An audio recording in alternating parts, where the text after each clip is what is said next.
Hello Handball friends, welcome to the very first episode of the Handball Show. I'm your host, Martin Bilello, your friendly neighborhood handball guy. You might be wondering why a show about handball in the USA, and I asked myself a similar question for many years. Why isn't there a show about handball in the US?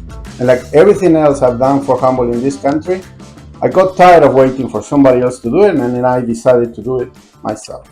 I hope you too were asking a similar question and that you will enjoy the show as well. Our goal is to inform, promote, and showcase handball in the USA.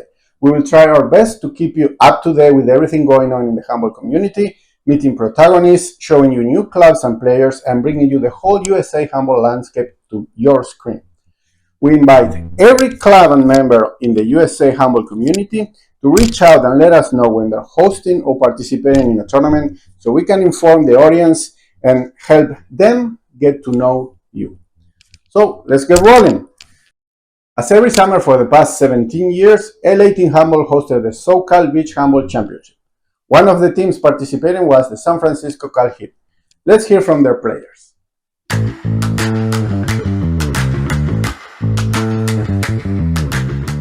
On August 24th and 25th, LA Team Handball hosts their 17th edition of its annual SoCal Beach Handball Championship. 12 men's and 6 women's teams participated in the event that congregates the best beach handball players and teams in the US and Canada. We talked with the young members of the San Francisco CalHeat team, and they told us how the team got organized and how they did against the tough competition. Well, first I want to say thank you for having me. This couple weeks ago, this tournament was my third time at the SoCal Beach Handball Tournament. It was an incredible experience. We all had a good time, and we ended up placing 5th out of 12 teams, so pretty successful tournament. This was the 4th year that I participated. This is my second time participating in the tournament, as well as my second year playing in beach handball at all. So this would be my second time playing at this tournament. We did bring a team in 2022, but it was a smaller, middle school, high school team. And this year we were able to bring a coordinated group of all college guys. Well, I'd personally say that this was our best finish. We finished 5th place out of 12 teams. I think our best finish before that was 4th out of 8 teams. But I think this was the year that we did it the best. Personally, I felt like we had more teams this year, more competitive teams, at least there is. I think there were 3 LA teams this year. A few Canadian teams. The women's pool is definitely bigger, and yeah, it's great to have more teams. We get meet new people, meet some more from all over the country, from new countries even, and to make those connections with new guys is always great. This tournament was a lot more successful, as I placed dead last year with the team I played with. Though I do think that we played very well and did not deserve that position. We just had bad luck in general doing shootouts last year. We actually won 3 out of 6 games, so in the previous year we didn't win any games at all. So it was great to come out and see the improvement that we've made over the past year, even with the limited practice that we had. We were only practicing for a month, maybe 2 months before the tournament, since we're all going to different college or in high school. So yeah, it's nice to see even after those times that we can retain the chemistry that we have from playing together since we were in middle school. There's been a lot of different teams. I feel like this team was the closest in age. I think we were all ranging from about 17 to 19 years old. So I think we fit together. Our ages were together. I think we played pretty good.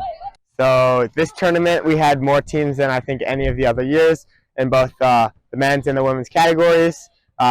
It was also really great because we'd started building connections with other teams. We knew other players coming. I myself knew some players from Canada coming on a team, so it was cool to be reunited with some handball friends. And also, we were completely a youth team, or under 21 team this year. We organized it all by ourselves. A couple of the high schoolers and college players all organized practices by ourselves, getting all the equipment together, figuring out transportation, everything. We all went down by ourselves. We shared a verbo. It was really great experience for everyone, and we played really well. It was an awesome experience. So it was notable. We had a couple of our guys step up and take leadership to organize this. I'm gonna note Aaron, Oliver, and Paulo.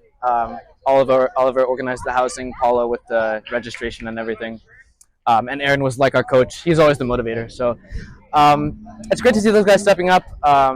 and forming like some semblance of leadership in our team. Since we didn't have a coach, we had Martin and Terrace. We didn't have anyone there that was willing to coach us because they were coaching other teams.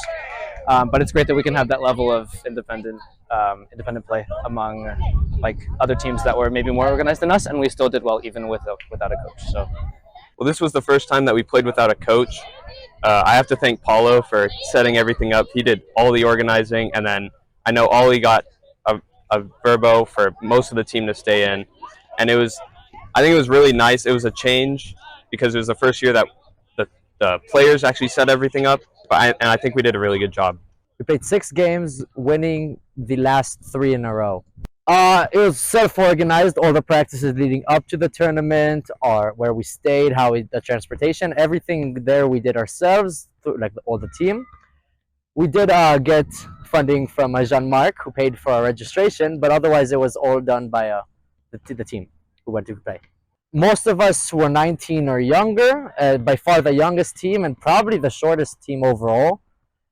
But I think we were definitely one of the best teams, apart from the teams that had a bunch of national players. Yeah, like the team we lost against twice, LA Gold had plenty of them, some that I practiced with occasionally when I went to some of the camps they held. And I mean, San Diego was coached by a very well-known beach player, Alex. So we played against LA Team Handball twice, who had multiple national team players like Cody Dominic and Chalmers Brown. And we played against multiple San Diego teams. This year we won most of our shootouts, and we took both sets in our last game to get the 5th place. A majority of the teams we've played against, well, actually every single team we played against that we ended up matching up with were fully adult teams. So I don't know the exact age range, but they're all older than us. Many of them were stronger and taller than us. We were definitely one of the shorter teams. It was also really amazing because we got to play against players on the USA national team for beach handball. So players who are the top of the sport around the world. The U.S. has been very successful in beach handball, and getting the opportunity to play against players like Handball Ninja and Drew Donlin was really incredible. So we beat both San Diego teams, the purple and the blue. I think there was not a stronger team out of the two. I think they were evenly distributed among strength. And we beat also the LA Locos, I think their name. They were the 3rd string LA team, I believe. So that was nice to get 3 wins against pretty strong teams. They were all mostly adults, not really any young people. So we definitely showed them that the kids could run for sure. So we played 4 on Saturday. We actually lost 3 of them. 1 was to a shootout, and then 2 were both shutouts. But then on the second day, we won both of our games to clinch the 5th place spot. We played against San Diego twice, and then we played LA Gold, which was the winning team, twice. We lost to them both times, and they just found a really good strategy against our team, which suffered from lack of height. And with no coach, it was very difficult to overcome this as players, because it's very hard to get. We have a very narrow view during the game. Take a moment to think about this. I believe we won 4 games. 3.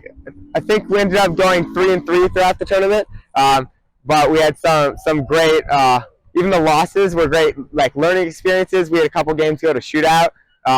So just all around, I think we got a lot out of the tournament. And again, we were playing against some players who are playing professional in tournaments around the world. We were playing against players who've been playing the sport a lot longer than ourselves. So it was really great. Yeah, I'm pretty sure in our 6 games we went 3-3, and we won the games that mattered. So we ended up 5th out of 12 teams. And I think expectations-wise, we wanted to place in the top half, so top 6, and we did that. The way a shootout works is if both teams have one set, so both teams win a set, then it goes to a 3rd set, which is a shootout, and basically it's a goalie, a passer, and an offensive player, and the goalie can choose to come out of goal and kind of play more of a defensive role against the attacking shooter. That's what I do. I specialize in that. So as a defensive player, I start in goal and then I go out and try to force a lob shot or get a block onto a player. So in our shootouts, I mixed in like half and half with our regular goalie, Ezekiel, and it was a good combination of him staying in goal, lots of flexibility and jumping and trying to block shots, and then me going out and pressuring them to make bad passes, to drop the ball, and take the shots they didn't quite want to take. And it was pretty successful. We won 2 out of our 3 shootouts. One, Ezekiel made a really key save at the end of the shootout. One, I had 2 saves, including a nice layout to block a full court shot from their goalie. So that was really exciting, I should say, as a player, and I'm sure the people watching it. And our offense did tremendous during all the shootouts. I think every time they made 4 out of 5 or 5 out of 5. So it was all around exciting. So I'd say it's an amazing experience. If you played indoor, there's a lot that translates from indoor over the beach. So if you come out and enjoy, like we have the youth clinic this weekend on Saturday. We have practices every Wednesday, Monday here too for Pioneer and Castellaro. And if you can get involved in any way, then beach is a great alternative to indoor. And it's a little bit different, but I think you can build stronger chemistry with your teammates. Since we have a little bit smaller of defense and offense, we have 6 players on the court here. And then beach, there's 4 players. So you develop a little bit more, you know a little bit more. I would highly recommend it. I mean, there's no judgment. Everyone is super great, and it's such a free sport. You can play as you wish, and there's so much things you can do in the sports and to make it work. Like compared to indoor, indoor is extremely technical, while beach you always have an advantage that is offense. So offensive players have so much freedom with how they play, which is absolutely great and definitely worth trying. Honestly, it's just a really fun sport to try out. I think it's interesting because there aren't too many sports on sand. If you kind of make the comparison between regular volleyball and beach volleyball, people may play it on the side for fun, but honestly, it's a whole different experience. In beach handball, you get to do spin shots and alley-oop shots, so that aspect of it is something you don't really get to see very often. You might be surprised to learn that that's encouraged in the sport. You want to take trick shots, and they're worth more points. And then from defense, you get to dive more. Like I said, it's on the sand. It's just a really fun sport to play and get into. And I think if you've played regular indoor handball, it's really fun to transition to, and it's just a good. It's honestly, in some aspects, it's faster than indoor handball.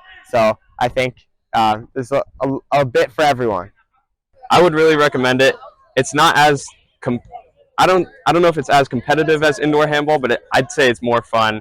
It's something very unique that you don't really get to do in any other sport. I don't think there's any other sport where you get to do 360s to score 2 points. So I think it's really fun, and I'd recommend it to anyone.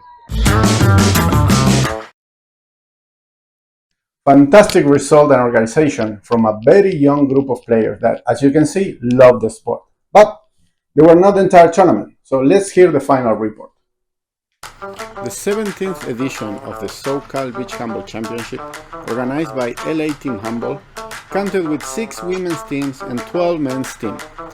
In the women's division, San Diego Sea Dragons took the first place on the group standings, with LA BHC coming in second, Sherwood Park in third, States BHC in fourth, Denver Wolves in fifth, and closing Canada Frost in sixth.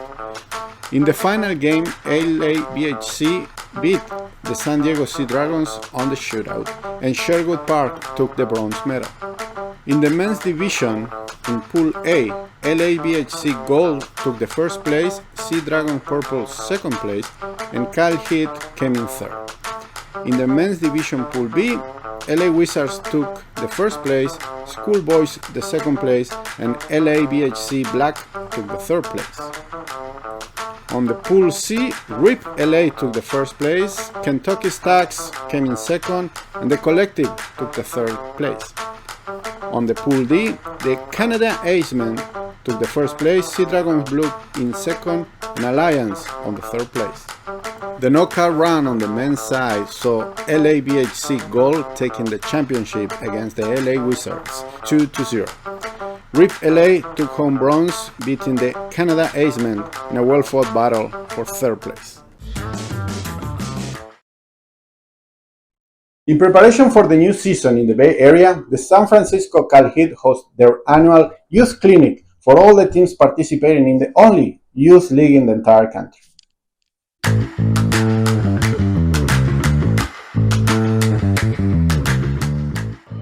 On Saturday, August 31st, San Francisco CalHeat hosts their 8th annual youth clinic for all the schools participating in the Bay Area Team Handball Youth League. More than 70 boys and girls from middle and high schools participated, from some learning their first steps in the sport to others entering their 7th season. We talked briefly with Sean McManis, one of the coaches that has been part of the league since its inception, and asked him about the history of Stern School in the league. So we started the league in 2016, and Stern was actually the first back-to-back champion of the league. We won the Youth Cal Cup in 2016 and then again in 2017. That was back when there was, I think, 5 teams in the league, and it was a super popular sport for our school and a point of pride that we were the first champions of the league. After COVID, we reset the whole program, the athletics program at Stern, but specifically the handball team. And this year, we're on track to have the largest high school team that we've ever had in the school's history. So there's a love of the sport.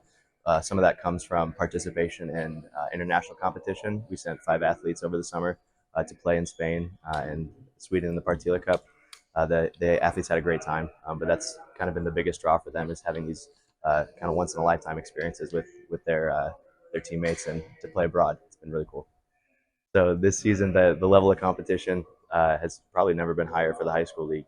When we started out, it was still a lot of rigid motion, struggling with the steps, but if you watch the game now, it looks like real handball. So we're excited for the level of competition this year. We have a lot of returning athletes who are bringing a lot to the team, and as always, we have brand new athletes who are excited to get started. Do you think you're going to win the championship? Oh yeah, we got a great shot to win this year. USA national champion Max Paulus, player of CalHeat and one of the youth coaches in the club, explains the club's project and goals in organizing the youth league. Been with CalHeat for about 5 years now, and so I've been in the very beginning of the youth league. But even when I came here, we had a couple schools participating, and since then I think we came a long way. It's amazing to see so many kids, both middle school and high school, being interested in the sport and staying with it. I think it's amazing that we now have people who've been doing this for 4, 5, 6 years who are now coming back and volunteering themselves. So very rewarding to see, and great that we get more people interested in the sport. We are essentially, from a CalHeat perspective, we're observing the entire league and want to make sure that we support the players who want to get a little bit more out of handball even. And whether it's at the youth clinic, throughout the league, and the California Cup as being the last event of the league, we're sort of scouting the best players and the players with the most potential, essentially, and we want to give them extra support. So we're drawing them into a separate team that we can then travel to international tournaments with. We've been to Europe 2 times already, or 3 times with that team. And ideally, we see a lot of those players coming back for CalHeat's adult team at some point. What will be huge this season is the fact that we had a bunch of people play together for a couple of years now as well. And we saw a lot of energy coming out of the trip to Europe at the end of last season. And we can already tell within the first week that a lot of guys are incredibly motivated now to step up their game, go to practice all the time, whether it was a trip to Europe or the Olympics or both in combination. But I think we will see not only a good level this year, but also even more commitment and energy in the teams. And that's our show for today. Thank you so much for watching, and make sure to share with everyone you know.